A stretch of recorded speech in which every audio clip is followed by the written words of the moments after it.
வரிசையாக போங்க, போடக்கூடாது. இந்த காலவெளியிலும் 1 கொரிந்தியர் 15ஆம் அதிகாரம், 1 கொரிந்தியர் 1 Corinthians chapter 15, 1 கொரிந்தியர் 15ஆம் அதிகாரம் 57, 58 2 வசனங்களையும் சேர்ந்து வாசிப்போம். 1 கொரிந்தியர் 15ஆம் அதிகாரம் 57, 58 2 வசனங்களையும் எல்லாரும் சேர்ந்து வாசிக்கலாமா? 1 கொரிந்தியர் 15, 57, 58 எல்லாம் சேர்ந்து வாசிப்போம். நம்முடைய கர்த்தராகிய இயேசு கிறிஸ்துவினாலே நமக்கு ஜெயம் கொடுக்கிற தேவனுக்கு ஸ்தோத்திரம். ஆகையால் எனக்கு பிரியமான சகோதரரே, கர்த்தருக்குள் நீங்கள் படுகிற பிரயாசம் விருதாவாயிராதென்று அறிந்து நீங்கள் உறுதிப்பட்டவர்களாயும் அசையாதவர்களாயும் கர்த்தருடைய கிரியையிலே எப்பொழுதும் பெருளாயும் இருப்பீர்களாக. ஹல்லேலூயா. இந்த காலையில் வருஷத்தின் துவக்க நாட்களிலே உங்களோடு பேசும்படியாய் தேவ சமூகத்திலே நான் ஜெபித்த வேளையிலே, அவரை நோக்கி பார்த்த வேளையிலே, கடந்த வாரத்திலே தேவ பக்திக்காக நாம் முயற்சி பண்ணுறவர்களாக இருக்க வேண்டும் என்ற வார்த்தையை அடிப்படையாகி கொண்டு இந்த வருஷத்தில் நாம் முயற்சி பண்ண வேண்டும். தேவ பக்திக்காக எந்தெந்த விதங்களிலே நாம் முயற்சி பண்ண வேண்டும் என்பதை குறித்து கர்த்தருடைய வார்த்தையை நாம் தியானித்தோம். இந்த நாளிலும் இந்த வசனத்தில் ஒரு வார்த்தையை தேவன் என் உள்ளத்திலே வைத்தார். அதை மையமாய் வைத்துதான் இந்த வருஷத்தில் நாம் செய்ய வேண்டும், அதன்படி செயல்பட வேண்டும் என்று ஆவியானவர் விரும்புகிறார். வசனத்திலே கர்த்தருக்குள் நீங்கள் படுகிற பிரயாசம், பிரயாசம் என்கிற ஒரு வார்த்தை இந்த வசனத்திலே என் உள்ளத்திலே அழுத்தமாய் இருந்தது. இங்கே பவுல் எழுதும் பொழுது சபைக்கு எழுதுகிறார், அவர்கள் பிரயாசப்படுகிறவர்களாய் இருந்ததினால்தான் நீங்கள் படுகிற பிரயாசம் என்று அவர் எழுதுகிறார். 2026ஆம் ஆண்டில் வந்திருக்கிற நாம் பிரயாசப்படுவர்களாக நாம் காணப்பட வேண்டும். அந்த வார்த்தையை உள்ளத்தில் வைத்த வழியில் எந்தெந்த காரியங்களிலே பிரயாசப்பட வேண்டும் என்பது ஆவியான வேத வசனத்தை சுட்டி காட்டின சில வசனங்களை நானோடு பகிர்ந்து கொள்ளப் போகிறேன். பிரயாசம் என்று சொல்லும் பொழுது அந்த வார்த்தைக்கு பல வித்தியாசமான பதில் மொழியாக்கம் செய்யப்படும். தீவிரமான முயற்சி என்று எழுதப்படுகிறது. முயற்சி மாத்திரம் அல்ல, எப்படிப்பட்ட முயற்சி? தீவிரமான முயற்சி, எப்படியாயினும் செய்து முடிக்க வேண்டும் என்கிற ஒரு உந்துதல். இதெல்லாம் அந்த வார்த்தையுடைய உள்ளடக்கப்பட்ட பொருள்.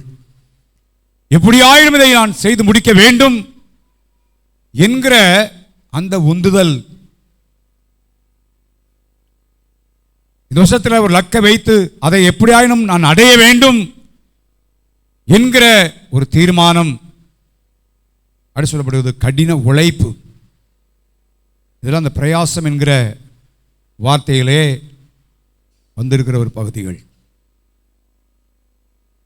ஸோ இந்த வருஷத்தில் நாம் எந்தெந்த காரியங்களில் தீவிர முயற்சி எடுக்க வேண்டும் என்று வேதத்தின் அடிப்படையில், நான் வெளிப்பிரகாரமாக அல்ல, வேதத்தின் அடிப்படையிலே தேவ ஆவியானவர் நமக்கு சுட்டி காட்டி வைத்திருக்கிற காரியங்களை குறித்தான் நான் உங்களோடு பகிர்ந்து கொள்கிறேன். அப்படி நாம் பிரயாசப்படும் பொழுது அவர் சொல்கிறார், உங்கள் பிரயாசம் என்னவாக இருக்க போகிறதில்லை, விருதாவாக இருக்க போகிறதில்லை. காரணம் என்ன? அந்த முதல் வசனம் இருக்கிறது, கர்த்தராகிய இயேசு கிறிஸ்துவினாலே ஜெயம் கொடுக்கிற தேவனுக்கு ஸ்தோத்திரம். ஆகையால் நான் பேசுகிற வார்த்தை அதை 29 வசனம் தான். ஆனால் 28 வசனத்தை விட்டுட்டோம்னா 29 வசனம் நமக்கு பிரயோஜனமாக போயிடும். ஜெயம் கொடுக்கிற தேவனுக்கு ஸ்தோத்திரம். அவர் ஜெயம் கொடுக்கிற இருக்கிறார், ஜெயம் கொடுப்பார் என்று நாம் இருக்கக்கூடாது. நாம் என்ன செய்யணும்? சத்தமாக சொல்லுங்க, பிரயாசப்படணும்.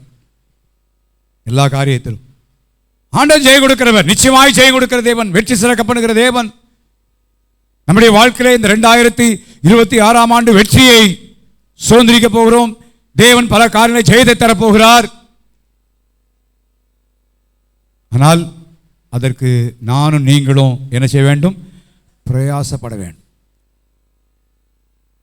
வசனத்தை சொல்லும் பொழுது நானும் எனக்குரிய காரியங்களை தேடி பார்த்து அதை நானும் செய்யும்படியாய்த்தான் ஜெபித்து உங்கள் சமூகத்தில் வந்திருக்கிறேன். ஆகவே இந்த வருஷத்தில் முயற்சி பண்ண வேண்டிய காரியங்களை முயற்சி பண்ண வேண்டும். அடுத்து தீவிரமான முயற்சி, பிரயாசத்தை நாம் பட வேண்டும். கர்த்தருக்குள், உலக பிராமணர்கள் கர்த்தருக்குள் தேவனுடைய வார்த்தைகள் சொல்கிற காரியங்களிலே நாம் பிரயாசப்பட வேண்டும். பிரயாசப்பட்ட சிலரை குறித்து நான் சொல்லி எதில் நாம் பிரயாசப்பட வேண்டும் என்பதை குறித்து நான் சொல்லும்படி விரும்புகிறேன். ரோமர் 12ஆம் அதிகாரம் 6ஆம் வசனத்திலே பவுல் சிலருடைய பட்டியலை அவன் சொல்லுகிறான். 6ஆம் அதிகாரம் 12ஆம் அதிகாரம் 6ஆம் அதிகாரம் 6ஆம் வசனம், 16ஆம் அதிகாரம் 6ஆம் வசனம், 16, ரோமர் 16:6.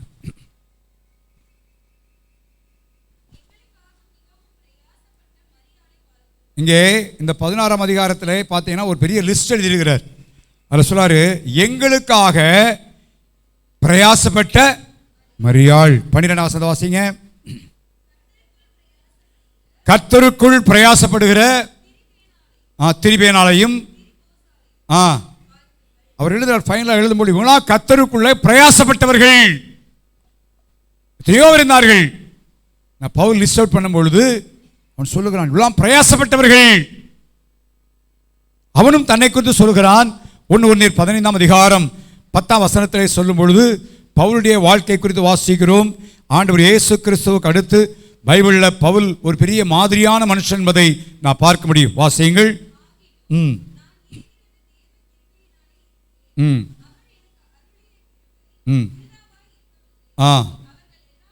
நான் அவர்கள் எல்லாரும், மற்றவர்கள் எல்லாரும் சொல்லலாம், மற்றவர்கள் எல்லாரிலும் நான் எப்படிப்பட்டவன் சொல்லுகிறான்? கொஞ்சமா இல்லை, எப்படி பிரயாசப்பட்டேன்? அதிகமாய். பவுலுடைய வாழ்க்கையை வாசித்தால் தெரியும், அதிகமாய் பிரயாசப்பட்டவன். அதுதான் தேவ ஆவியானவர் இன்றைக்கு நம்மிடத்திலே இந்த ஆண்டின் துவக்கத்திலே எதிர்பார்க்கிற காரியம். நானும் நீங்களும் பிரயாசப்படுவர்களாக நாம் காணப்பட வேண்டும். நான் அதிகமாய் பிரயாசப்பட்டவன். எபேசு சபையை குறித்து வெளிப்படுத்திய விசேஷம் 2ஆம் அதிகாரத்திலே ஆவியானவர் சொல்லும் பொழுது எழுதுகிறார், உன் பிரயாசத்தை நான் அறிந்திருக்கிறேன். அப்ப இந்த சபை என்னப்பட்டது? பிரயாசம். அதை காட்டிலும் தெசலோனிக்கே சபையை குறித்து எழுதப்பட்டிருக்கிற வார்த்தை வாசிக்கிறோம். வாசியுங்கள். 1 தெசலோனிக்கேயர் 1ஆம் அதிகாரம் 2ஆம் வசனத்தை வாசிங்க.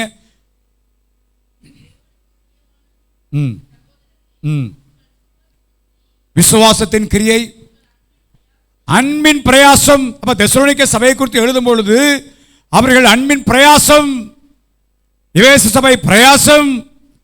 அப்ப தேவன் எதிர்பார்க்கிற ஒரு காரியம் என்னன்னா, தனிப்பட்ட முறையிலே நாம் பிரயாசப்பட வேண்டும், சபையாகவும் என்ன செய்ய வேண்டும்? பிரயாசப்பட வேண்டும், முயற்சி பண்ண வேண்டும். அதை கர்த்தர் எதிர்பார்க்கிறார். அதுதான் அந்த வருஷத்தின் ஆரம்பத்தில் நம்ம அதை சிஸ்டமைஸ் பண்ணிக்கொள்வோமானால், அதை நம்மை தீர்மானித்து செயல்பட ஆரம்பிப்போமானா, இந்த ஆண்டின் முடிவில் திரும்பி பார்க்கும் பொழுது எத்தனையோ காரியங்களை ஜெயம் கொடுக்கிற ஆண்டவர் ஜெயம் கொடுத்ததை நான் பார்க்க முடியும். ஹல்லேலூயா. ஸோ சும்மா இருக்கிறது இல்லை, பிரயாசம். we must do something. தீவிர முயற்சி. ஆப்போசிட்டாக பார்த்தா சோம்பேறித்தனமாக இருக்கிறது அல்ல, வந்தா வரட்டும் போனா போட்டும் அப்படி இல்லை. நான் முயற்சி எடுக்க வேண்டும். எல்லா காரியத்திலும் தீவிர முயற்சி. ஸோ தேவன் ஆவியானவர் வேதத்தில் எழுதி வைத்திருக்கிற சில காரியங்களை குறித்து நான் சொல்ல விரும்புகிறேன். வாசியுங்கள். பிலிப்பியர் நிருபம் 2ஆம் அதிகாரம் 12ஆம் வசனம். ஆதலால்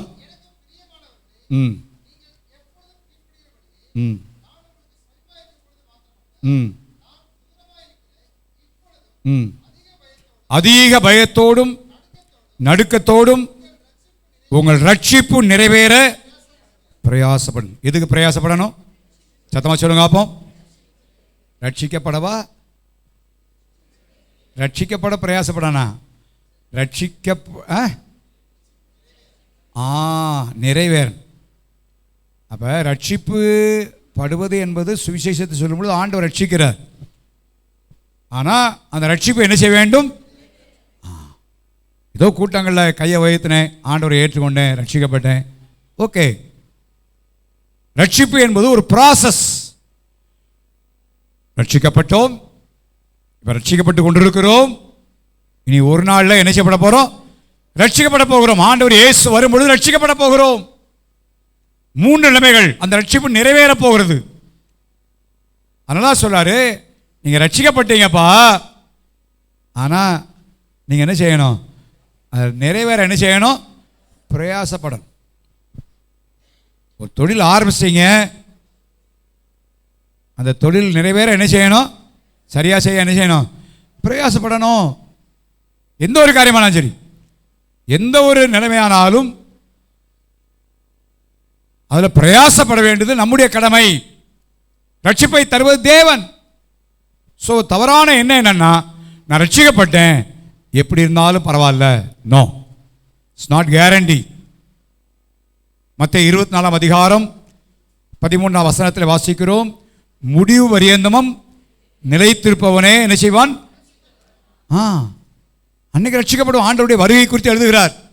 24 அதிகாரத்தில் இயேசு கிறிஸ்துவின் வருகை குறித்து எழுதி முடிவு பரியந்தம் நிலைத்திருந்தால் தான் நாம் என்ன செய்ய முடியும்? இயேசு கிறிஸ்து வரும் பொழுது நம்ம என்ன செய்ய முடியும்? ரட்சிக்கப்பட முடியும். அப்ப அந்த ப்ராசஸில் நம்ம ரட்சிப்பு நிறைவேற கவனமாக இருக்க வேண்டும். 1 பேதுரு 1 அதிகாரம் 5 வசனத்தை வாசிங்க. 1 பேதுரு 1:5. கடைசி காலத்திலே வெளிப்பட ஆயத்தமாக்கப்பட்டிருக்கிற, எதுக்கு ஏதுவாக?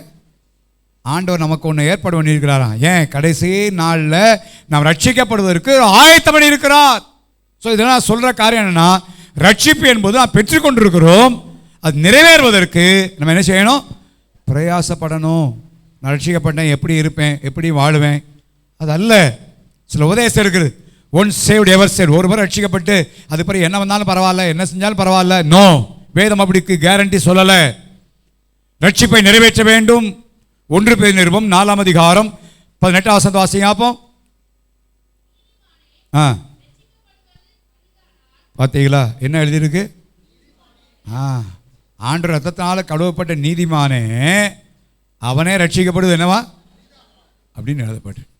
அப்போ நானும் நீங்களும், அதனால் பவுல் எழுதுகிறார், மிகுந்த பயத்தோடும் நடுக்கத்தோடும் ரட்சிப்பு நிறைவேற செய்யணும், பிரயாசப்படணும். ஏன்? அந்த ரட்சிப்பை எழுதிட்டோம்னா சதா காலமும் நரகத்திலே நாம் வாழ வேண்டும். அக்கினிலே, அவியாத அக்கிலே தள்ளப்படுவோம். இது மாறாத கற்பனை. தேவன் இரக்கத்தில் ஐஸ்வர்யம் உண்மை, இறங்குறோம் என்பது உண்மை. ஆனா ரொம்ப கரார் பேர் வழி என்பதை நிச்சய முடியாது, மறக்கவே கூடாது. ஆண்டவர் இப்போ அன்புள்ளவராக இருக்கிறதுனால இருக்கார். அப்படி நியாயாசனத்தில் வீற்றிருக்கும் பொழுது நோபடி. வேதத்தில் நான் எடுத்துக்காட்டாய் சொல்லுகிறது உண்டு. ராஜா ஒரு திருமணத்தை வீட்டை ஆயத்தம் பண்ணி சொன்ன ஒரு உதாரணத்தை பரலோக ராஜ்யத்தை ஒப்பனையாய் சொல்லுகிறார். நல்ல ஒரு பொருளார் எல்லாரும் வந்து உட்காந்துறாங்க திருமண வீட்டில். அந்த திருமண வீட்டுக்குள்ளாக பிரவேசிக்கிறார். உள்ளே போனால் ஒருவன் மாத்திரம் என்ன இல்லை? கல்யாண வஸ்திரம் தரிக்கவில்லை. எத்தனை பேர்? ஒரே ஒரு ஆள். நீங்கள் நானாக இருந்தால் என்ன செஞ்சுருப்போம்? பரவாயில்ல, ஒரு ஆள் தானே, நம்ம அப்படி தான் பண்ணுறோம். இந்த ஒரு காரியம் தானே, ஒரு பொய் தானே, ஒரு தப்பு தானே அப்படின்னு ஒன்றுன்னு. ஆனால் ஆண்டவர் சொல்லாரு, எப்படிப்பா நீ வந்தீங்க? அவனால் ஒன்றுமே பேச முடியல. இப்போ நம்ம வந்து சாக்கு போக்க சொல்லலாம், ஏன் ஜோமன்ல, ஏன் பைபிள் வாசிக்கல, ஏன் சர்ச்சுக்கு வரல அப்படின்னா பலவிதமான சாக்கு போக்கு ஏன்ட்டியோ மற்றவங்கள்ட்டையோ உங்கள் பெற்றோர்கிட்டையோ அல்லது பெரியவன்ட்டையோ புருஷன்ட்டையோ மனைவிட்டையோ சொல்லலாம். ஆனால் அவன் எங்கே என்ன செய்யலை? ஒன்றுமே என்ன செய்ய முடியாது, சொல்ல முடியாது. ஆண்டவர்கிட்ட வந்து ஒரு சாக்கு போக்கு என்ன செய்ய சொல்லவே முடியாது. யோசிப்பான அக்னியும் அந்த கல்யாணத்துக்கு வந்திருந்தோம், புறம்பாக்கப்பட்டு அக்னியும் கந்தம் எறிகிற கடலில் தள்ளப்பட்டான். ஏன்? அந்த கல்யாண வஸ்திரம் என்ன செய்யலை இல்லை. அதை இதில் என்ன சொல்கிறாருன்னா, ஆண்டவர் இரக்கத்தில் ஐஸ்வர்யம் உள்ளவர். இவ்வளோ காலையில் மன்னிப்பு கேட்டாலும் மன்னிப்பதுக்கு தாராளமாக மன்னிக்கிறார். ஆனால் அதே நேரத்தில் அவர் ரொம்ப கராரான பெருவழி. எனக்கு கண்ணில் வந்து ஆண்டவரே எங்களுக்கு திறக்க வேணும்னு சொன்னாங்க. ஆண்டவர் சொன்னார், உங்களை என்ன செய்ய எனக்கு ஏன் யோசிச்சு பாருங்களேன். இதெல்லாம் நமக்கு எச்சரிக்கை உருவாக முடியாது சொல்லுவோம். அதனால தான் இப்போ சொல்கிறாரு, பயத்தோடும் நடுக்கத்தோடும் ரட்சிப்பு என்ன செய்யணும்? ஏதோ ரட்சிக்கப்பட்டேன், எப்படி வாழ்வேன், பைபிள் வாசித்தா என்ன, ஜோமன்னா என்ன, சர்ச்சுக்கு போனால் என்ன, எப்படி இருந்தால் என்ன, வாழ முடியாது. நீங்கள் ரட்சிப்பை நிறைவேற்ற பிரயாசப்படலை, ரட்சிப்பை நிறைவேற்றுவதற்கு நீங்கள் உந்தி தள்ளவில்லை, முயற்சி எடுக்கவில்லை.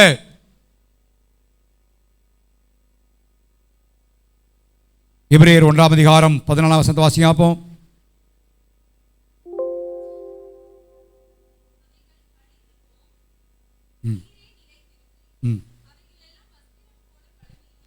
ரட்சிப்பை சோதரி, அடுத்த வசனம், ரட்சிப்பை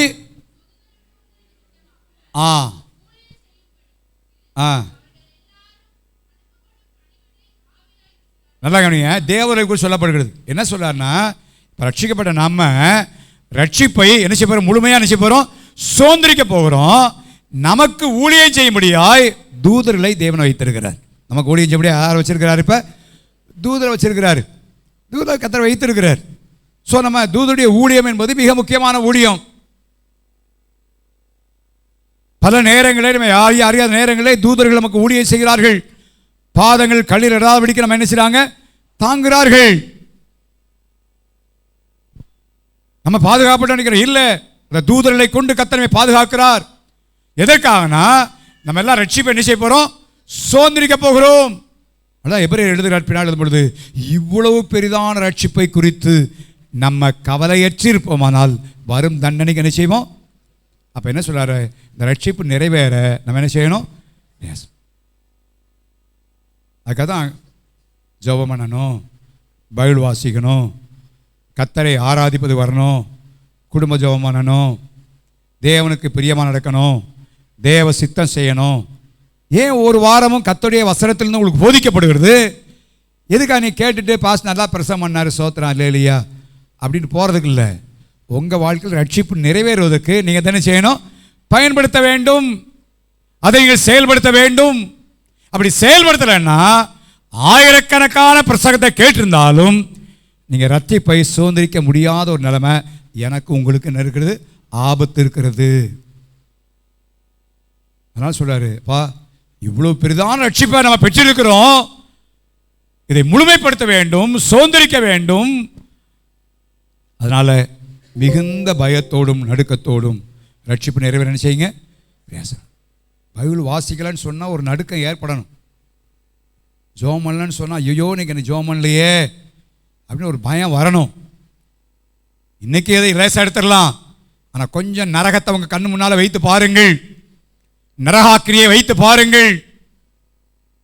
ஒன்ஸ் டோர் க்ளோஸ்ட்னா அது பிறகு திறக்கவே முடியாது. அதுக்கு பிறகு இல்லை. பிரசங்கிக்கிற நானானாலும் தேவனுடைய வார்த்தையை கேட்டுக்கொண்டிருக்கிற நீங்களானாலும் இதில் நம்ம கவனமாக இருக்க வேண்டும். ஏதோ ரட்சிக்கப்பட்டோம், போகிறேன் வரேன், ஏதோ கணக்கு எடுக்கல, வருஷம் 2025 முடிஞ்சு 26 இது அப்படியே ஓட்டிடும். நான் வந்தால் வருவேன், போனால் போவேன், பைபிள் வாசித்தா வாசிப்பேன், வாசிக்காட்டா போவேன். இல்லை, ஒருவேளை நாங்கள் பார்க்காம இருக்கலாம், உங்கள் பெற்றோர் பார்க்காம இருக்கலாம், உடன் பிறந்தவர்கள் பார்க்காம இருக்கலாம், உடன் விசுவாசிகள் பார்க்காம இருக்கலாம். பரலோகத்திலிருந்து தேவன் கண்ணோக்கி கொண்டிருக்கிறார், அதை பார்க்க வேண்டும். இந்த உலகத்தில் நாம் சேர்த்து வைத்த எல்லா சொத்துக்களும், நாம் செய்கிற வேலையில் எல்லா காரியம் இந்த உலகத்தோடு முடிச்சு போகும். அவ்வளோதான். ஒருவேளை நீங்கள் உலகத்தை சொல்லலாம், வேலையை சொல்லலாம், தொழிலை சொல்லலாம், அதனால தான் பைபிள் வாசிக்க முடியல, ஜெபிக்க முடியல, கர்த்தருடைய கலை பங்கு வர முடியலன்னு சொல்லி பல காரியங்களை நாம் சுட்டி காட்டலாம். ஆனால் சொல்வார், ஆண்டவர் இயேசு வந்து நம்மளை கேட்கும் பொழுது we cannot answer. ஒரு எக்ஸ்கியூஸும் அவர்கிட்ட என்ன சொல்லவே முடியாது. ஆனால் ஒவ்வொரு நாளும் கொஞ்சம் நரகத்தை கண்ணை முன்னால் நிப்பாட்டி கொஞ்சம் பயத்தை கொண்டு வாங்க, உங்களுக்கு வரவழைத்து அந்த ரட்சிப்பு நிறைவேறுவதற்கு காரணமாக இருக்கிற சோர்ஸாக இருக்கிற வேதத்தை, பைபிளை ஜெபம் பண்ணுங்க. தேவனுடைய காரியங்களுக்கு முக்கியத்துவம் கொடுங்க. நேரம் கிடைச்சா பார்ப்பேன், நேரம் கிடைச்சா ஜெபம் பண்ணுவேன் வேண்டாம். நேரம் இருக்கோ இல்லையோ, எனக்கு நித்திய வாழ்க்கை, இந்த உலக வாழ்க்கை எவ்வளோ நாள் ஓட போகிறோன்னு தெரியாது. எப்படினாலும் ஒரு நாள் மரணம் வந்தாகணும். இந்த சமையலில் எல்லாத்துக்கும் செய்கிற ஆசிரியர்னு இருக்கிறார், அவங்க அப்பா சமயக்காரர் இருந்தவர், போன வாரம் இறந்துட்டார். எத்தனை வயசு தெரியுமா? 100 வயது. எத்தனை வயது? ஆனால் 100 வயசான என்ன செஞ்சு தான் ஆகணும்? சொல்லுங்க, செத்து தான் ஆகணும். அப்படி தானே? வரமாட்டேங்க, சாவுன்னொடனே பயமாக இருக்கு எல்லாருக்கும். இங்கே செத்து சொல்லப்படி பண்ணல. எத்தனை வயசானாலும் என்ன இருக்கு? பைபிளே சொல்லிட்டாரு, மனுஷன் ஒரே தரம் மரிப்பதும் அவனுக்கு என்ன பண்ணியிருக்கு, அப்பாயின்மெண்ட் ஆர்டர் போட்டு வச்சுட்டார். எல்லாருக்கும் அப்பாயின்மெண்ட் ஆர்டர் இருக்கு. ஒரு தடவை என்ன செய்யாங்க அதுதான். ஸோ எப்போன்னு தெரியாது, எத்தனை வயசானாலும் மாறணும். அதனால் இந்த வருஷத்தில் உங்கள் வேலையவோ குடும்பத்தையோ தொழிலையோ எதையும் சாக்கு போக்கு சொல்வதற்கு முன்னிறுத்தாதிருங்கள். உங்கள் ஆவிக்குரிய வாழ்க்கைக்கு வருஷத்தின் ஆரம்பத்தில் ஆண்டவர் இந்த வார்த்தையில் நினைப்போட்டதால் உங்களோட பேசிகிட்டு இருக்கிறேன். வருஷத்தின் ஆரம்பத்திலே நம்முடைய வாழ்க்கையை ஒழுங்குபடுத்துவோம், குடும்பத்தை ஒழுங்குபடுத்துவோம். குடும்ப ஜெபத்திற்கும் நம்ம வேத வாசிப்பதற்கும் தேவனுடைய காரியங்களுக்கு இது வருஷம் முக்கியத்துவம் கொடுக்க போகிறேன் என்கிற ஒரு இடத்துல வந்துட்டோம்னா, ஒரு நாள் ஆண்டவர் இயேசு வருகின்ற போது நம்ம பயப்பட மாட்டோம். ஆமேன் கர்த்தரா இயேசுவே வாருன்னு சொல்லுவோம். ஹல்லேலூயா. அதுக்கு தான் ஆயத்தம் பண்ணி கொண்டிருக்கிறார்.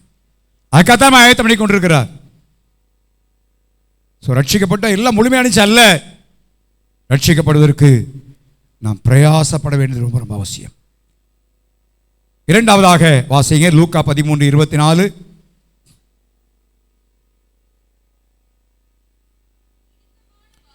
இடுக்கமான வாசல் வழியாய் உட்பிரவேசிக்க என்ன செய்யுங்க. அப்ப இந்த ஆவிக்குரிய வாழ்க்கை எப்படிப்பட்ட வாழ்க்கை? நம்ம ரட்சிக்கப்பட போகிறோம். அந்த ரட்சிப்பு நிறைவேற பிரயாசப்படணும்னா இப்போ எந்த வாசல் வழியாக போக வேண்டியிருக்கிறது? இடுக்கமான வாசல். இடுக்கமான வாசல் என்ன தெரியுமா உங்களுக்கு? இந்த பக்கம் சாய முடியாது, இந்த பக்கம் சாய முடியாது. ரொம்ப கவனமாக என்ன செய்யணும்? போகணும். அந்த நாட்களில் இலங்கைக்கு போகிற அந்த நாட்களில் யுத்தத்தின் காலங்கள். அப்போ அந்த மன்னார் போன்ற இடங்களுக்கு போகணும்னா செக் பாயிண்ட் இருக்கும். ஒரு 1.5 ஃபர்லாங் அல்லது ஒரு 500 அடி 600 மீட்டருக்கு அந்த பக்கமே இறக்கி விட்டுருவோம். பஸ்ஸில் போனாலும் சரி, காரில் போனாலும் சரி, எல்லாத்தையும் இறக்கிடுவோம். எல்லோரும் சூட் கேஸு எல்லாத்தையும் இறக்கிடுவோம். பஸ்ஸை செக் பண்ணி, காரை செக் பண்ணி, அந்த பக்கத்தில் ஒரு 600 மீட்டர் பக்கம் அந்த பண்ணி பாட்டுருவான். நடுவில் ஆர்மி அவங்க நிற்பாங்க. எப்படி நிற்பாங்க தெரியுமா? 2 பனை மரத்தை நிப்பாட்டியிருப்பாங்க. இந்த பக்கம் ஒரு பனை மரம், இந்த பக்கம் நீளமாக கட்டியிருப்பாங்க. நீளமாக இருக்கும். அதில் இந்த முள் கம்பி, நம்ம வேலைக்கு கம்பி இருப்போம் பார்த்தீங்களா, அந்த முள் கம்பியை சுற்றிருப்பாங்க. இது நடுவில் தான் என்ன செய்யணும்? போகணும். லக்கேஜின் தூக்கி தலை வலிமா வச்சுட்டு போகணும். நான் போன வந்தேன், அப்படி தான் சொல்கிறேன். அதை வச்சுட்டு போய் நடுவில் ஒரு இடம் இருக்கும், அங்கே போய் திறக்கடை எல்லாத்தையும் திறந்து எல்லாத்தையும் கொட்டி அள்ளி போடுவோம். அவ்வளோத்தையும் அப்படியே தூக்கி வச்சுட்டு அடுத்து போய் தான் என்ன செய்ய முடியும்? ஏற முடியும். கொஞ்சம் இங்கிட்டு சாஞ்சா அங்கிட்டு சாஞ்சா என்ன ஆகும்? முள்ளு குத்தி. அவன் நினைக்கிறது என்னன்னா, எவனோ விடுதலை பிள்ளையாத இருப்பான், அவன் அந்த பக்கம் தவி இந்த பக்கம் தவி நம்மளை சுற்றுருவான், எதுவும் பண்ணுங்க. அதுக்காக அப்படி நெருக்கமாக கவனமாக போகணும், இல்லைன்னா சட்டையெல்லாம் கிழித்து இழுச்சிரும். ஸோ இப்போ ஆண்டவர் சொல்கிறாரு, அந்த ரட்சிப்பு நிறைவேற போகிற அந்த பாதை போகணும்னா எப்படிப்பட்ட வாசல்? ஆமாம், நம்முடைய விருப்பம், நம்முடைய ஆசை, நம்முடைய இதெல்லாம் கொஞ்சம் ஒடுக்கி தான் என்ன செய்யணும்? ஆக வேண்டும். கொஞ்சம் தூக்கத்தை கொஞ்சம் குறைச்சி தான் ஆகணும். வேதம் வாசிக்க, ஜெபிக்க, உள்ள பகலெல்லாம் வேலை இருக்குது. அப்போ என்ன செய்யணும்? கொஞ்சம் ஏழையராக எழும்பி ஜெபிக்கணும், வேதத்தை வாசிக்கணும், இரவில் கொஞ்சம் நேரம் ஜெபிக்கணும், தேவனுடைய காரியங்களுக்கு முக்கியத்துவத்தை கொடுக்கணும், ஆவிக்குரிய காரியங்களுக்கு. இடுக்கமான வாசல் வழியாய் உட்பிரவேசிக்க பிரயாசப்படுங்க. அநேகர் உட்பிரவேசிக்க ஏன் கூடாமற் போகும்?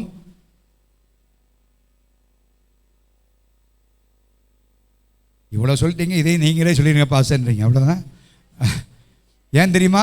விருப்பத்தை விடுறதுக்கு இல்லை. இந்த பக்கம் அங்கிட்டு போக, அந்த பக்கம் கொஞ்சம் ஃப்ரெண்ட்ஸு, இந்த பக்கம் கொஞ்சம் டிவியில் கொஞ்சம் சினிமா படம், அந்த பக்கம் கொஞ்சம் சீரியலு, இந்த யூடியூப்பில் இன்னும் கொஞ்சம் காரியம், இதெல்லாம் சைட் ட்ராக்கு. அதனால தான் அநேகருக்கு என்ன செய்யலை? முடியல. ஆசை இருக்கு, விருப்பம் இருக்கு, ஆனால் இந்த காரியம் பக்கவாட்டு இழுப்புகள் என்ன செய்தாங்க? இழுக்கிறதுனால அது போக முடியலை. இன்னைக்கு ஒருவேளை அது பார்ப்பது நமக்கு நல்லாது போல காணப்படலாம், ஜாலியாக இருக்கலாம். அன்னைக்கு ஐஸ்வர்யான் ஜாலியாக இருந்தான், ஆனால் நரகத்தில் போய் என்ன வேதனைப்பட்டான்னு பாருங்க. அதை கொஞ்சம் யோசிச்சு பாருங்க. இது கொஞ்ச காலம்தான், ஆனால் அது நிரந்தரமாய் காலகாலமாக. ஸோ அந்த நாட்களில் அப்படி நேரங்களை வீணாய் செலவழிக்கூடாது. கொஞ்சம் நேரம் கிடைச்சாலும் சும்மா யூடியூப்பில் சுற்றுறதை காட்டிலும் கொஞ்சம் பைபிள் எடுத்து வாசிங்க. கொஞ்சம் நேரம் முழங்கால் போட்டு ஜெபம் பண்ணுங்க. இன்றைக்கி ஜெபங்கள் எவ்வளவோ ஊழியத்துக்கும் குடும்பங்களுக்கும் தேவை. அதே இதை மத்தேயுல எழுதியிருக்கிறார். வாசிங்க. அப்போ அதை கொஞ்சம் இன்னும் கொஞ்சம் விரிவுபடுத்தி எழுதுகிறாரு. மத்தேயு சுவிசேஷம் 7ஆம் அதிகாரம் 13-14. இடுக்கமான வாசல் வழியாய் சொல்லிட்டு அடுத்து ஒரு கம்பேரிசன் கொடுக்குறாரு. அடுத்த வாசல் பற்றி சொல்றாரு. வாசிங்க. கேட்டுக்கு போக நரகத்துக்கு போகிற வாசல் விரிவும் வழியும் எப்படி இருக்கு? விசாலமாக இருக்கு. குடிச்சிட்டு ஒருத்தன் போக பார்த்தீங்கன்னா தள்ளாடமா இருக்கு. இங்கேருந்து அங்கே வரைக்கும் அப்படி எப்படினாலும் போகலாம், எப்படினாலும் செய்யலாம். அது மாதிரி அது கேட்கறதுக்கு யாரும் கிடையாது. விசாலமாக இருக்கு, ரொம்ப ஃப்ரீயாக இருக்கு, ஒன்றுமே பிரச்சனை இல்லை, எல்லாம் ஜாலியாக இருக்கு. அடுத்த வார்த்தை வாசிங்க. அதில் போகிறவங்க எத்தனை பேர்? ஏன்னா கொஞ்சம் ஒடுக்கமான வாதிலியாக போகிறதுக்கு கஷ்டம்.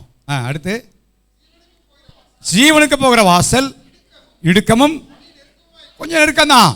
கிறிஸ்துவ வாழ்க்கை கொஞ்சம் நெருக்கம், இடுக்கம், கொஞ்சம் இங்க நம்மளை ஒடுக்கிறதா இருக்கலாம். ஆனா அதை கண்டுபிடிக்கிற சிலர். பவுல் சொன்னாரு அப்போஸ்தலருடைய 7ஆம் அதிகாரம் 14ஆம் அதிகாரம் 24ஆம் வசனம். வேகமாசிங்க. அடுத்து ஒரு 5 காரியத்தை வேகமாக சொல்லி முடிக்க விரும்புகிறேன்.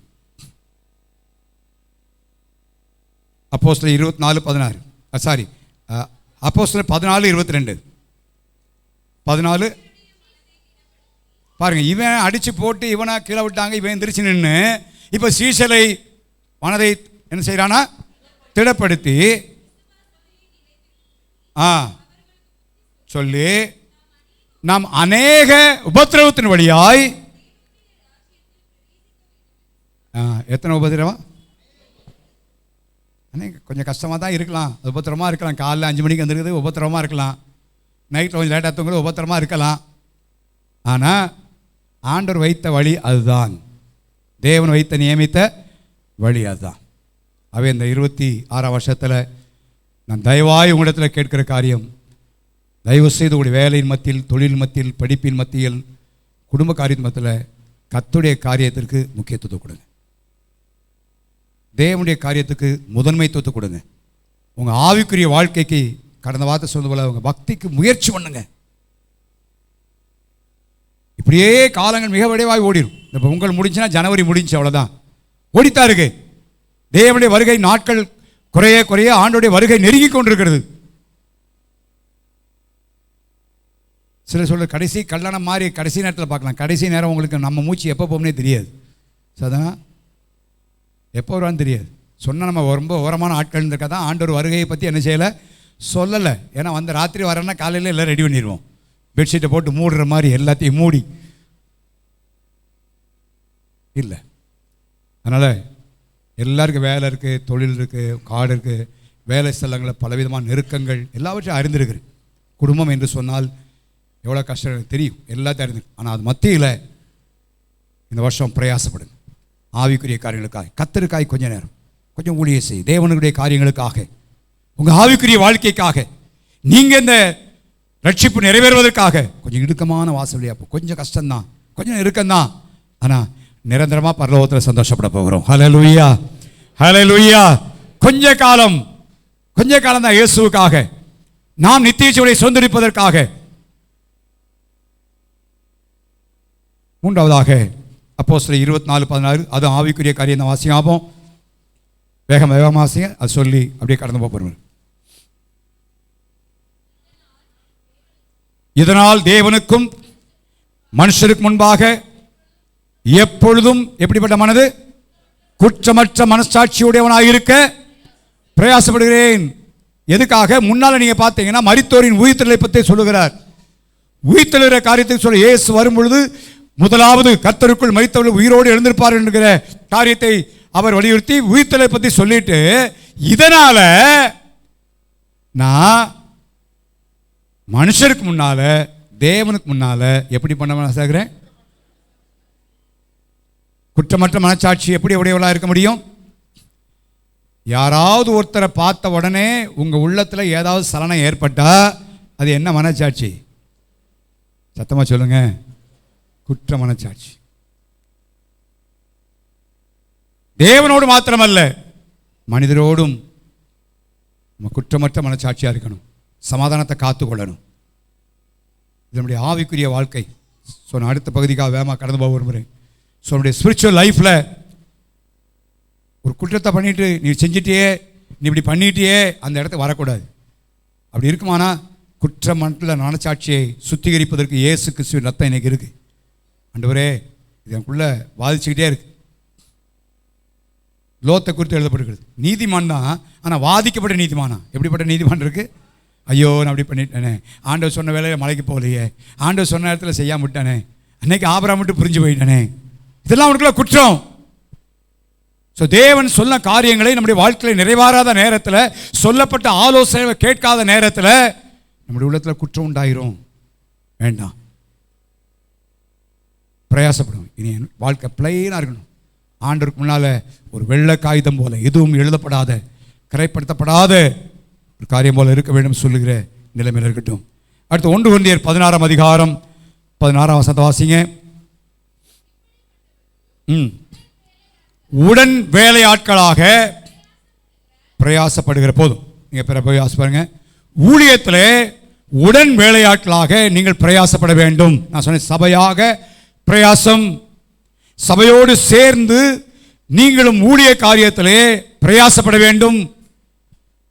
நீங்கள் அநேகர் கேட்கறது என்னன்னா, சபை எங்களுக்கு என்ன செஞ்சிச்சு? கொஞ்சம் மாற்றி கேட்கணும். சபைக்கு நான் என்ன செஞ்சேன்? கொஞ்சம் என்ன செய்யணும்? மாற்றி கேட்கணும். நான் சபைக்கு, ஊழியத்திற்கு என்னுடைய பங்கு என்ன? நான் ஆற்றின தொண்டு என்ன? சபையின் வளர்ச்சிக்கு நான் செய்த காரியம் என்ன? ஊழியத்தின் வளர்ச்சிக்கு நான் என்ன பண்ணியிருக்கிறேன் என்பதை சற்று ஆராய்ந்து பார்த்து இந்த வருஷத்தில் கொஞ்சம் ஊழியங்களுக்காக பிரயாசப்படும். பிலிப்பியர் 4 அதிகாரம் 3 வசனத்தை வாசிங்க. அன்றியும் அவர்களுக்கு உதவியாயிருக்கும்படி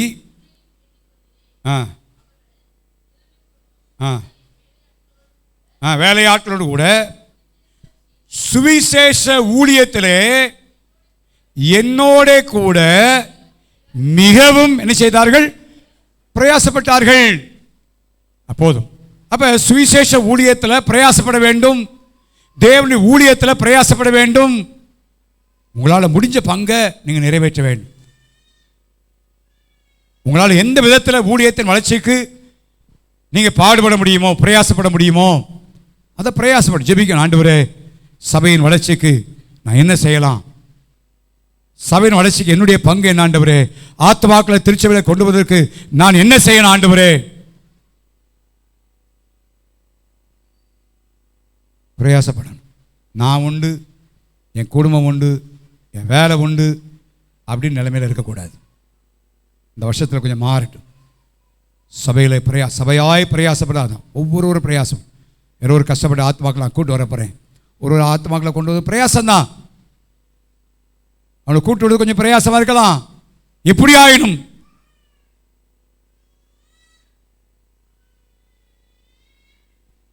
பிரயாசப்பட்டார்கள். அதில் தான் ரோமர் 16:6 12 பவுல் எழுதுகிறார். ஊழியத்தில் பிரயாசப்பட்டதை பார்த்தா மரியாள் பிரயாசப்பட்டாள். கீழே அவர் சொல்லார் 16 எழுதுகிறார். இவங்களாம் ஊழியத்தில் பிரயாசப்பட்டவர்கள். ஸோ அந்த காலவெளியிலே இவங்களை தீர்மானிங்க. நீங்கள் செய்யலான்னு சொன்னால் வேற யாரை கொண்டு கத்த செய்ய முடியும்? உங்களுடைய வாய்ப்பை நீங்கள் இழந்து போவீர்கள். உங்களுக்கு தேவன் கொடுத்த கிருபையை நீங்கள் நஷ்டப்படுத்தி விடுவீர்கள். அவை என்னுடைய வேலை, என்னுடைய குடும்பம், என் காரியம் மாத்திரம் அல்ல, கர்த்தருடைய ஊழியத்தின் காரியங்களும் நீங்கள் பிரயாசம் ஏதோ ஒரு விதத்தில். பவுல் சொல்லும் பொழுது அடுத்து எபிரேயரில் வாசிங்க. அப்போ எபிரேயர் 6 அதிகாரம் 10 வசனம்.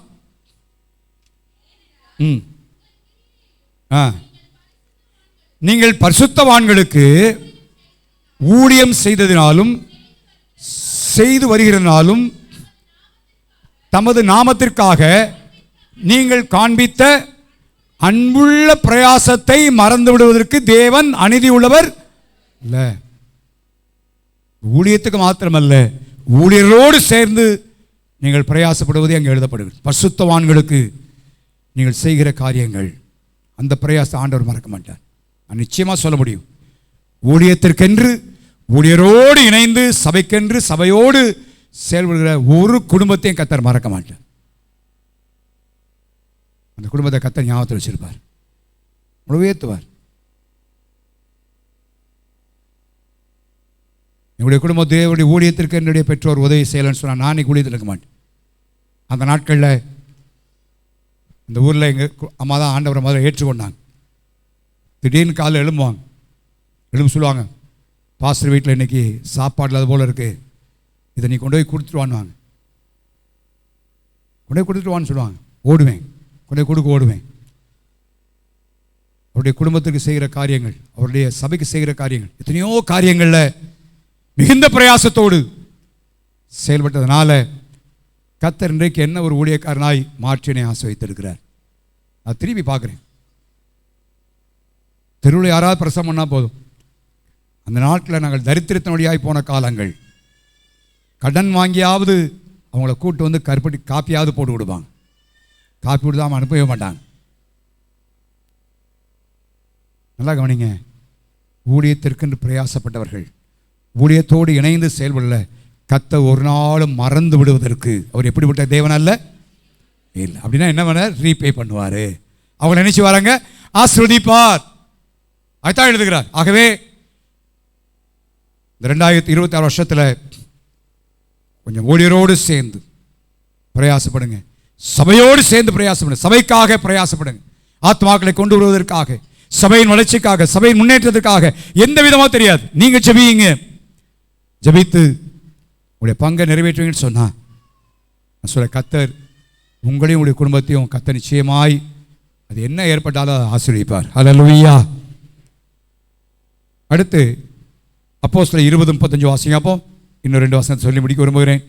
அப்போஸ்தலர் 20:35. பலவீனரை தாங்கவும். சரி, இங்கே சொல்லப்பட்டதை பிரயாசப்பட பலவீனரை தாங்குவதற்கு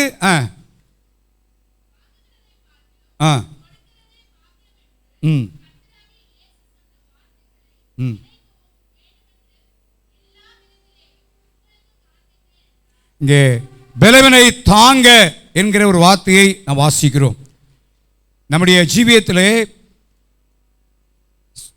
ஆவிக்குரிய பிரகாரமாக, சரீர பிரகாரமாக எல்லா நிலைமையிலும் பலவீனப்பட்டவர்களை நாம் குறை சொல்வதல்ல, குற்றம் சொல்வதல்ல, நாம் அவர்களை தாங்க வேண்டும் என்கிற ஒரு பகுதியை இப்படி பிரயாசப்பட்டு பலவரை தாங்குகிறோம். ஸ்பிரிச்சுவலா, பிசிக்கலா, ஃபைனான்சியலி பலவீனமாக இருக்கிறவங்களை நம்ம உதறி தள்ளிடக்கூடாது. ஆண்டவர் மங்கீரி தெரிய அணையாதவரும் நெறிந்த நாணலை நம்ம பாடுறோம், பலவீனன் என்று ஆண்டவரே தள்ளலை. நம்மளை பலவீனன் பார்த்து தள்ளியிருந்தான்னா ஆவிக்குரிய வாழ்க்கையில் என்னைக்கோ நம்ம எத்தி தள்ளியிருப்பார். நம்ம பலவீனரை பார்க்கும் பொழுது அவங்க நான் சொன்ன போல ஆவிக்குரிய பரவாலும் சரி, சரீர பரவாலும் சரி, அவங்கள குற்றம் சொல்லுவதல்ல, அவங்களை குறித்து குறை சொல்லுவதில்லை, அதை பற்றி மற்றவங்கள்ட்ட போய் சொல்லுவதல்ல, பிரயாசப்பட்டு பலவீனரை என்ன செய்யணும்? தாங்கணும். வார்த்தையினால், ஜபத்தினால், பொருளாதாரத்தினால் அதுக்கு பிரயாசப்படணும். இதெல்லாம் பிரயாசப்பட வேதம் சொல்லுது, பிரயாசப்பட வேண்டும். சரி, அடுத்து எபேசியர் 4ஆம் அதிகாரம் 28வது வசனத்தை வாசிங்க. அப்போ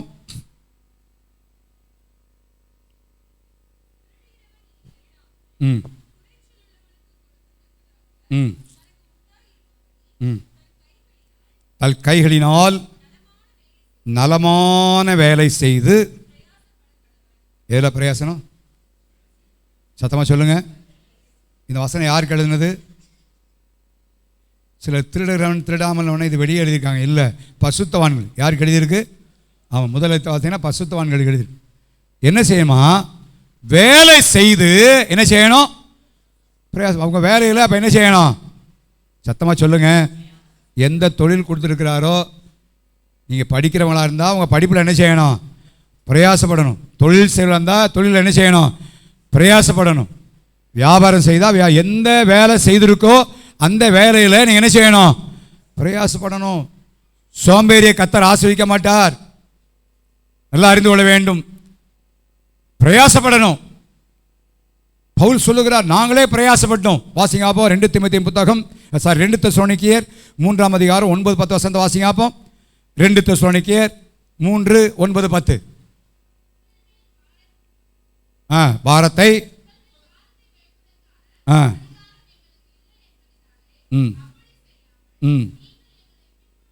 நீங்களே பின்பற்றும்படிக்கு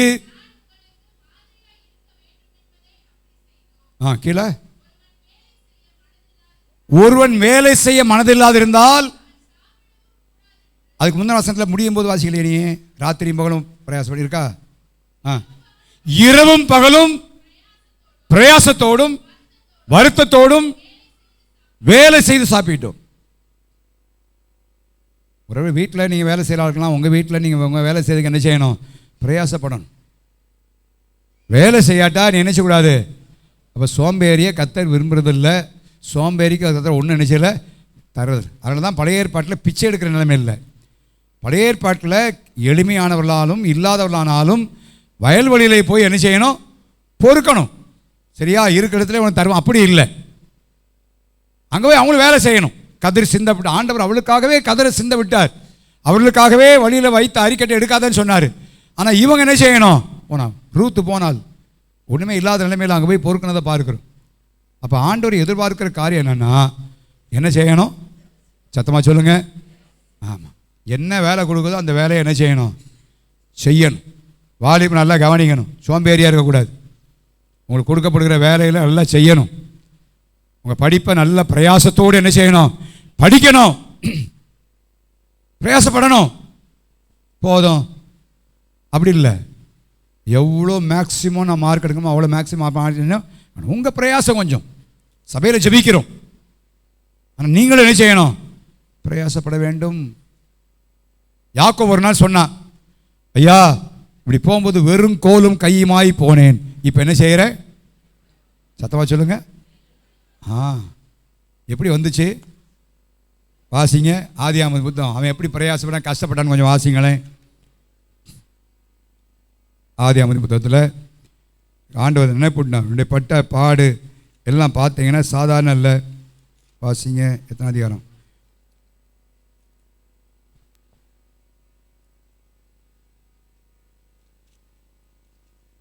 ஆதியாகமம் 30ஆம் அதிகாரம் 40ஆம் வசனம். சரி இல்லை 31ஆம் அதிகாரம் நினைக்கிறேன். 31ஆம் அதிகாரம் இல்லையா? எந்த வசனம்? 31ஆம் அதிகாரம் 40ஆம் வசனம். 39 வாசிங்களேன். இல்லை, அடுத்த வசனம் நான் வாசிக்கிறேன். இந்த 20 வருஷ காலமாய், சத்தமாக சொல்லுங்க, எத்தனை வருஷ காலமாய்? நான் உம்மிடத்தில் இருந்தேன், உம்முடைய செம்மறி ஆடுகளும் வெள்ளாடுகளும் சினையடையவில்லை, உம்முடைய மந்தையின் கடாக்களை என்ன செய்யலை? இஷ்டத்துக்கு நான் சாப்பிடல, வயிறு நிறைய என்ன செய்யலை? சாப்பிடல. பீருண்டதை நான் உம்மிடத்தில் கொண்டு வராமல் அதற்காக நான் உத்தரவாதம் பண்ணினேன். பகலில் களவு போனதையும் இரவில் களவு போனதையும் என் கையிலே கேட்டு வாங்கினீர். பகலிலே வெயிலும் இரவிலே குளிரும் என்னை பட்சித்தது. நித்திரை என் கண்களுக்கு தூரமாக இருந்தது. இவ்விதமாக என்ன செய்தேன்? ஆனால் இப்போ சந்தோஷமாக சொல்கிறேன், வெறும் கோலும் கையுமா போனேன், இப்போ எப்படி வர்றேன்? அப்போ மெட்டீரியல் பிளஸ்ஸிங், பொருளாதார ஆசீர்வாதம் நமக்கு தேவைன்னா நம்ம கொஞ்சம் உழைக்கிறவளாய் காணப்படும், கஷ்டப்படும். எந்த வேலையிலும் கஷ்டம் இல்லாமல் இல்லை, அப்படி தானே? எல்லா வேலையிலும் எப்படி இருக்குது சொல்லுங்கள்? கஷ்டமாக தான் இருக்குது. அந்த நாட்களில் தான் டீச்சர் வேலை பார்த்தா, பேங்கில் வேலை பார்த்தா ரொம்ப நீட்டான வேலை. இப்போ டீச்சராக இருக்கலாம் விட்டால் நாங்கள் வெளியே ஓடி போவோம்னு இருக்காங்க. சரியா? இல்லை, அப்படி இருக்குது. கம்பெனியில் பார்த்தா கம்பெனியில் முடிஞ்ச போனால் வீட்டில் வந்து பார்த்தா அங்கேயும் லேப்டாப்பை வச்சு உட்காந்துக்கிட்டு இருக்காங்க. என்ன செய்ய? எல்லாம் நெருக்கம்தான், கடினமான எந்த வேலையானாலும்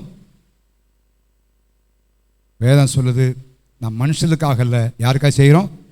ஏன் தெரியுமா? இங்கே உலகத்தில் வேலை செய்கிற உங்களுக்கு அவங்க சம்பளம் தர்றாங்க, ஆனால் கர்த்தர் இன்னொரு பதிலையும் அவரும் பலன் தரப்போகிறார். ஹல்லேலூயா! நீ உண்மையாக செஞ்சீங்கன்னா. ஸோ எந்தெந்த துறையில் இருக்கிறோமோ அந்தந்த துறையில் கொஞ்சம் என்ன செய்வோம்? பிரயாசம். எக்ஸ்பர்ட் ஒரு பாஸ்டர் தான் சொல்லுவார், நீங்கள் சமையல் பண்ணுற துறையில் இருந்தாங்கன்னா அதில் எக்ஸ்பர்ட்டாக மாறுங்கன்னுவார். அதில் என்ன செய்யுங்க? எக்ஸ்பர்ட்டாக மாறுங்க. அதை திறம்பட பிரயாசப்பட்டு நல்லா செய்யுங்க. யார் பார்க்கல? பரலோகத்திலிருந்து யார் பார்த்துட்டு இருக்கிறது?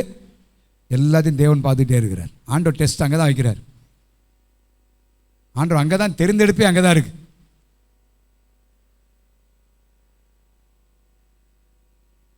ஸோ தொடர்ந்து சொல்கிறத நான் பார்க்கிறோம்.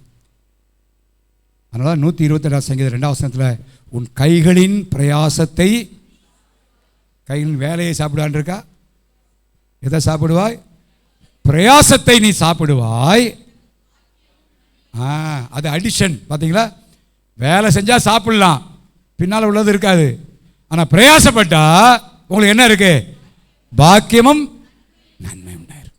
அவே நம்ம சபை விசுவாசிகள் படிக்கிற பிள்ளைகளாலும் சரி, வேலை செய்யறாலும் சரி, நீங்கள் எந்த துறையில் இருந்தாலும் நீங்கள் அதில் கொஞ்சம் என்ன செய்யணும்? தீவிர முயற்சி. என்ன முயற்சி? தீவிர முயற்சி எடுக்க வேணும். ஆண்டவர் ஒத்தாசை இருக்கு. ஆண்டவர் ஜெபிக்க ஒவ்வொரு நாளும் ஒவ்வொரு குடும்பங்களுக்காக ஜெபிக்கிறோம். எல்லா ஜெபத்தோடு சேர்ந்து நம்முடைய முயற்சி என்ன செய்ய தேவை. கடைசியாக எங்களுக்கு ஊழியருக்காக சொன்னதை ஒன்றை சொல்லி நம்முடைய ஒரு முறை கொலோசியர் 1 அதிகாரம் 28, 29 வாசிக்காப்போம். கொலோசியர் 1, 28, 29.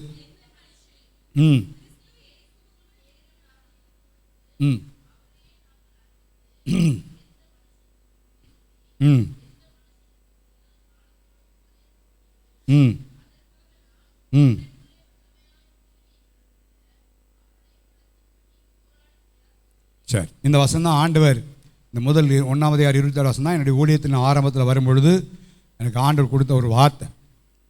ஸோ நீ ஊழியராகிய நாங்கள் எதற்காக நான் பிரயாசப்படுகிறேன். இந்த முந்தின வசனம் நீங்கள் எல்லாரும் எப்படிப்பட்டவர்களாய் மாற வேண்டும். சத்தமாக சொல்லுங்க. அதுக்காகத்தான் உங்களுக்கு பிரசம் உண்டு. நீங்கள் ஜெபத்துக்கு வாங்க, பைபிள் வாசிங்க, ஆராதனைக்கு ஒழுங்காக வாங்க, கர்த்தரை தேடுங்க, இப்படின்னு சலிக்காமல் வருஷத்தில் 365 நாள் 52 வாரமும் சொல்லிகிட்டே இருக்க காரணம் என்னன்னா, என்னுடைய பிரயாசம் எதுக்கு? உங்களை யாராக மாற்ற வேண்டும்? தேறினவளாய் மாற வேண்டும். போன ஆண்டை காட்டிலும் இந்த வருஷத்தில் நீங்கள் ஆவிக்குரிய வாழ்க்கை என்ன செய்யணும்? வளர்ச்சி அடைந்திருக்கணும்.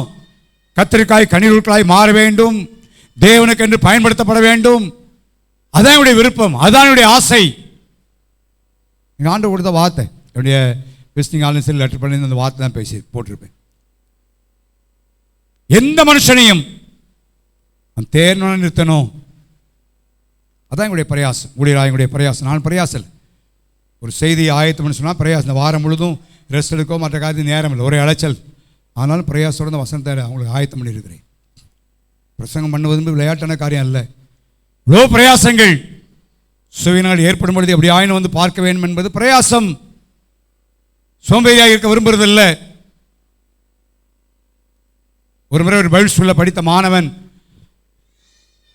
ஒருத்தர் வந்திருந்தார் அவர் பார்க். அப்போ என்னை கூட்டு போய் இன்ட்ரோடியூஸ் பண்ணார். என்ன இன்ட்ரோடியூஸ் பண்ண தெரியுமா? இவர் எறும்பு பாஸ்டர்னார். என்ன பாஸ்டரா? ஏன்னா அவன் மத்தியானம் தூங்கும்போது கரெக்டாக போய் நிற்பேன், தூங்க விட மாட்டேன். எந்நேரம் போய் நிற்பேன். ராத்திரில் அந்த நாட்களில் சிவகங்கையில் ஊழியர் மீட், அங்கே பைபிள் ஸ்டடி, தூத்துக்குள்ள பைபிள் ஸ்டடி, புதுக்கோட்டையில் பைபிள் ஸ்டடி ஒரு வாரத்தில். ஸோ பைபிள் ஸ்டடி முடிஞ்சு அண்ணா பஸ் ஸ்டாண்டில் பைக் போட்டிருப்பேன்.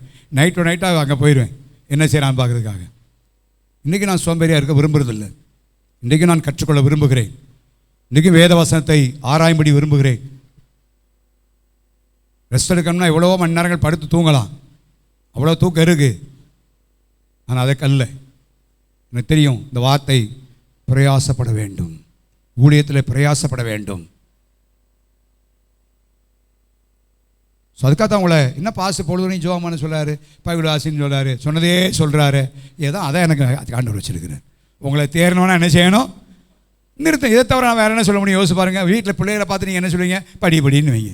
ரெண்டாவது சாப்பிடுன்னு வைங்க. இது ரெண்டு தான் நீங்கள் முக்கியம் பிள்ளைகளுக்கு. சாப்பாடும் பிள்ளை சாப்பிடவே மாட்டேங்குது, படிக்கவே மாட்டேங்குது. எங்கே போனாலும் இந்த குற்றச்சாட்டு தான் பிள்ளை மேலே இருக்கு. நான் என்ன செய்ய முடியும்? நீங்கள் ஜெபம் பண்ணுங்க, பைபிள் வாசிங்க, ஆராதனைக்கு ஒழுங்காக வாங்க. ஏன் நீங்களும் தேர்னாய் மாறணும். ஸோ வசனங்களுக்கு கீழ்ப்படிங்க, கர்த்தருடைய ஊழியங்களை பங்கு வருங்க. பொதுவான லீவு நாட்கள் மாறி வரும்போது பொதுவான ஜெபங்கள் வைக்கும்பொழுது அங்கே பங்கு வருங்க. எல்லா நாட்களும் உங்களை கஷ்டப்படுத்த விரும்பலை. எல்லாருடைய நிலைமை எனக்கு தெரியும். அவே அதனால் என்ன சொல்கிறாருன்னா, அடுத்து தீமோத்தேயுக்கு பவுல் எழுதுகிறார். வாசிங்க தீமோத்தேயு புத்தகம் 5ஆம் அதிகாரம் 17 வசனத்தை வாசித்து முடியும் பார்ப்போம்.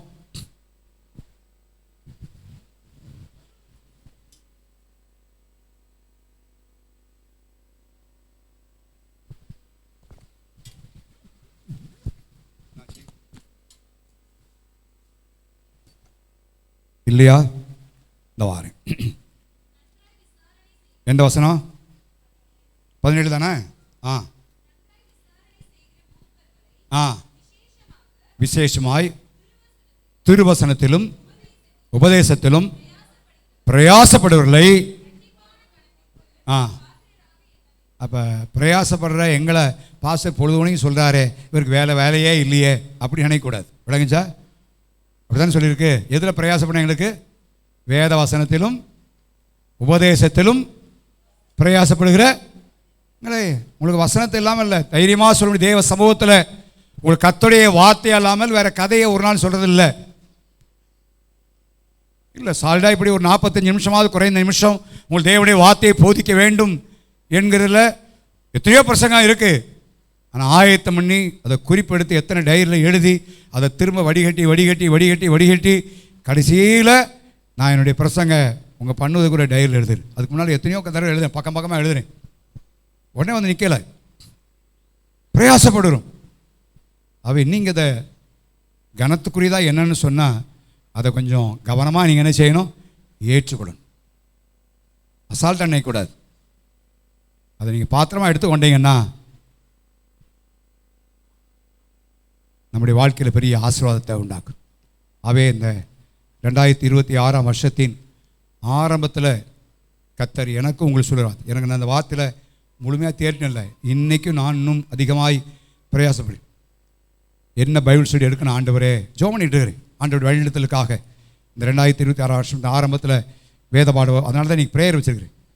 ஜெபம் பண்ணிட்டு இருக்கிறேன். ஆண்டவரே நீ சொல்லுங்கள், என்ன புத்தகம் எடுக்கணும், அல்லது எதை குறித்து எடுக்க வேண்டும், எனக்கு சொல்லுங்கள் ஆண்டவரேன்னு ஜெபிச்சுக்கிட்டு அந்த ஆண்டவரை காட்டும் பொழுது அதை உட்காந்து நான் எழுத போகிறேன்.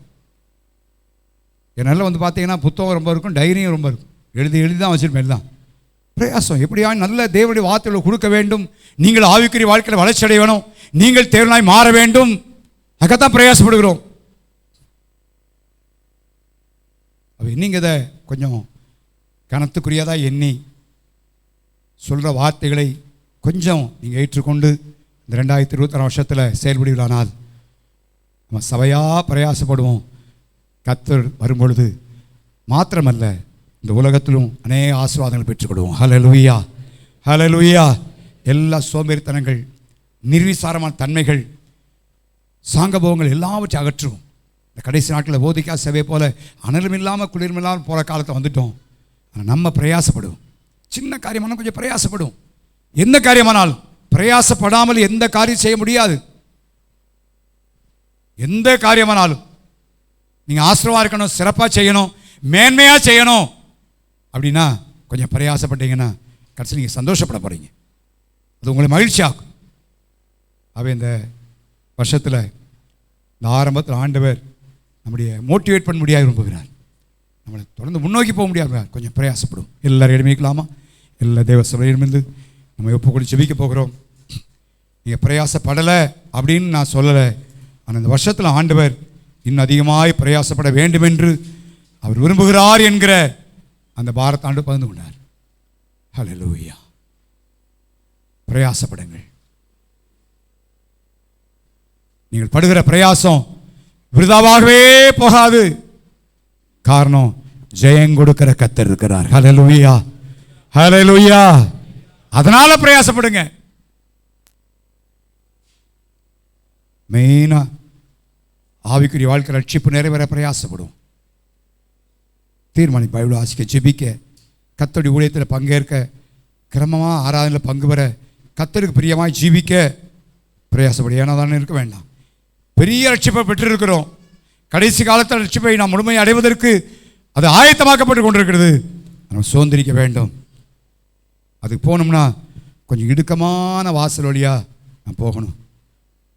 கொஞ்சம் பிரயாசப்படுவோம். கொஞ்சம் கஷ்டம்தான். கொஞ்சம் சரத்தை வேகத்தை வாசிப்பை நைட்டில் உட்காந்து வாசிப்பு கொஞ்சம் உறக்கத்தை கெடுக்கிறதா இருக்கலாம். உங்கள் வேலையின் மத்தியில், தொழில் மத்தியில், படிப்பின் மத்தியில் காலைல அதிகாலையும் ஜெபம் பண்ண கொஞ்சம் கஷ்டமாக இருக்கலாம். கொஞ்சம் கொஞ்சம் ஆண்டவருக்காக கொஞ்சம் கஷ்டம். பிரயாசப்படும் பொழுது முடியும் நிச்சயமா. ஒரு காரியத்தை செய்யணும் பிரயாசப்பட்டானா எப்படி முடிச்சிடறோம் இல்லையா? ட்ரெயினுக்கு காலைல 5 மணிக்கு எந்திரிச்சு போகணும்னா 4 மணிக்கெலாம் எந்திரிச்சிடுறோமே, ஆயத்தம் பண்ணுறோமே. பிரயாசப்படுவோம். குற்றமற்ற மனச்சாட்சியுடையா இருக்க பிரயாசப்படுவோம். எல்லாரோட சமாதானமாக இருக்கிற ஒரு இது நமக்கு இருக்கட்டும். ஊழியத்தில் சபையோடு இணைந்து பயணிக்க விரும்புவோம்.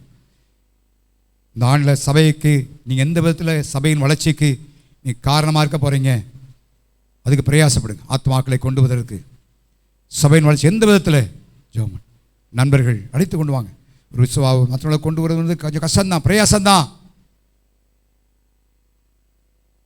சபைக்காக பிரயாசப்படுங்க. ஊழியரோடு சேர்ந்து பிரயாசப்படுங்க.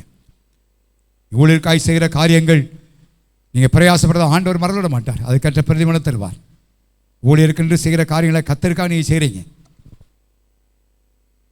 பலவீனத்தை தாங்க. சபையில், சரீரத்தில், ஆவிக்குரிய வாழ்க்கையில், பொருளாதாரத்தில் இருக்கிற சரியாக இல்லாமங்கள அவங்கள பிரயாசப்பட்டு தாங்குவோம். பிரயாசப்பட்டு தாங்குவோம். நமக்கு கத்தர் கொடுத்துருக்க வேலை எந்த வேலையானாலும் அதை பிரயாசத்தோடு செய்வோம். பரலோகத்தை அந்த கத்தர் பார்க்கிறார். ப்ரொமோஷன் ஆண்டவர் தருவார். சின்ன வேலையோ எல்லா வேலையும் கஷ்டம்தான். நான் சொன்ன போல நானும் விசுவாசிகளோடு பழகிறேன். அவங்க பார்க்குற காரியங்களாம் பார்க்குறேன். எந்த வேலையும் கஷ்டமான இந்த கடைசி நாட்களில் கடினமான கஷ்டம்தான். அதனால் கொஞ்சம் பிரயாசப்படி செய்யுங்க. படிக்கிற பிள்ளைங்க பிரயாசம், இந்த எக்ஸாமுக்காக அரசாங்கத்திற்காக நெருக்கிட்டு இருக்கணும், கொஞ்சம் பிரயாசப்படுங்க.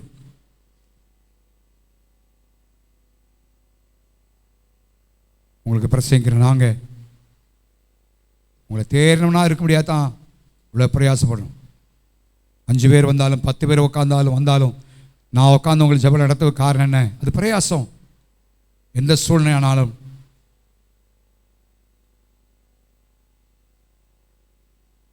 உங்களுடைய ஆயுள் கிறிஸ்துவை தேர்ந்தெடுக்க வேண்டும் என்று அதை சொல்லுகிற ஆலோசனை கொஞ்சம் கனத்துக்குரியதாக எடுங்க. அசட்டையாக எண்ணாதீங்க. நம்ம இணைந்து இந்த வருஷ ஆரம்பத்தில் ஆண்டவர் பிரயாசப்படுங்க. அது விருதா போகிறதில்லை. உங்களை ஜெயம் கொடுக்க போகிறேன்னு வாக்கு பண்ணியிருக்கிறார். அவர் சொல்கிறார். அதனால் ஆண்டவர் ஆண்டவரே எந்தெந்த காரியங்களில் பிரயாசப்படணுமோ, நான் சோம்பேறித்தனங்கள் எல்லா அஜாக்கிரதையிலுமே எல்லாத்தையும் அகற்றுறப்பா. நான் பிரயாசப்படுற மனுஷன் நான் என்னை ஒப்பு கொடுக்குறேன்ப்பா. எந்த காலத்தை ஆண்டவர் பேசியிருக்கிறாரோ அந்த காலை சொல்லிக்கிறோம். எல்லாரையுமா ஜெபம் பண்ணுவாமா? வாலிபில் வாய்ந்த ஜோமன் ஆண்டவர்கிட்ட சொல்லுங்கள். ஆண்டவரே படி நான் பிரயாசப்படன்னு சொல்லுங்கள். ஓ ஹல்லேலூயா, ஹல்லேலூயா, ஹல்லேலூயா, ஹல்லேலூயா. கதாவே ஸ்தோத்திரம் ஆண்டவரே, துதிக்கிறோம் ஐயா. ஹல்லேலூயா. ஓ ரபலா கதராமா ஷபரபலா கதராமா. கதாவே நாள் பிரயாசப்படலாம், சவையாய் பிரயாசம் பண்ணப்பா. ஓ ஹல்லேலூயா, ஹல்லேலூயா, ஹல்லேலூயா, ஹல்லேலூயா.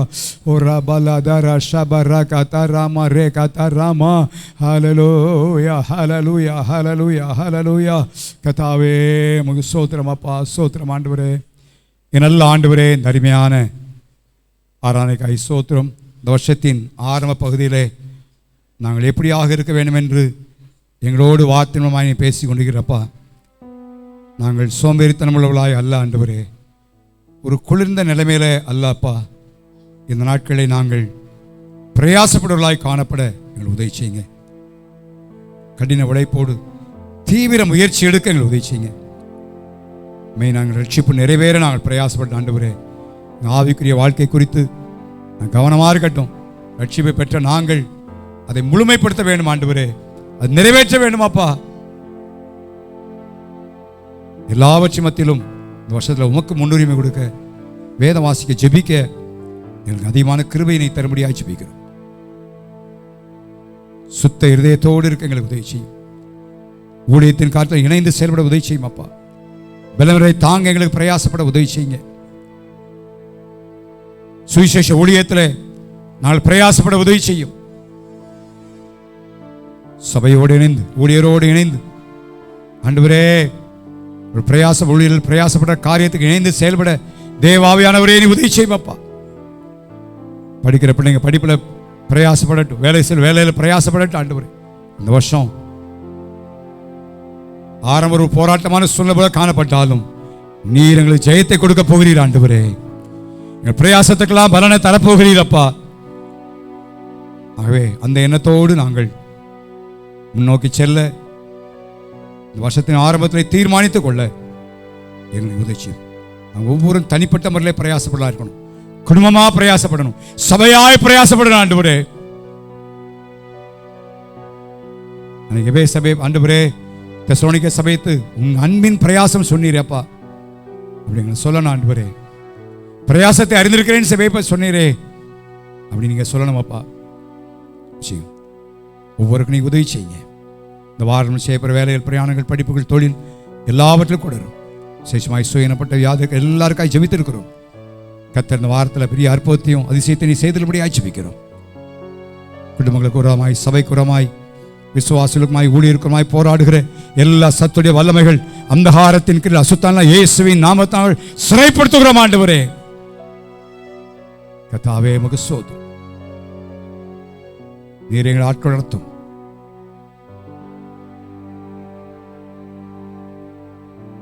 நான் பலப்படுத்தி உனக்கு சகாயம் பண்ணு சொன்ன ஆண்டவர், நீ பலப்படுத்தி சகாயம் பண்ணுவீராக. இயேசுவின் நாமத்தில் பிதாவே. நான் இரத்தத்தில் மறைந்துள்ளேன், இயேசு இரத்தத்தில் மறைந்துள்ளேன், இயேசு இரத்தத்தில் மறைந்துள்ளேன். ஏத்தீங்கும் என்னை அணுகாது, ஏத்தீங்கும் என்னை அணுகாது. தீங்கில்லை தீங்கில்லை தீங்கில்லை தீங்கில்லை தீங்கில்லை தீங்கில்லை தீங்கில்லை தீங்கில்லை.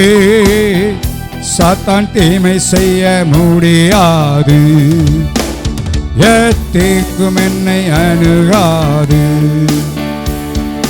நம்முடைய கர்த்தராகிய இயேசு கிறிஸ்துவின் கிருபையும் பிதாவாகிய தேவனுடைய அன்பும் பரிசுத்தாவினுடைய வழிநடத்தலும் அவருடைய பராமரிப்பும் பாதுகாப்பும் நம் யாவருக்கும் உண்டாயிருப்பதாக. ஆமென். ஹல்லேலூயா. கர்த்தருடைய ஆசீர்வாதமாக கேட்ட வார்த்தையுடைய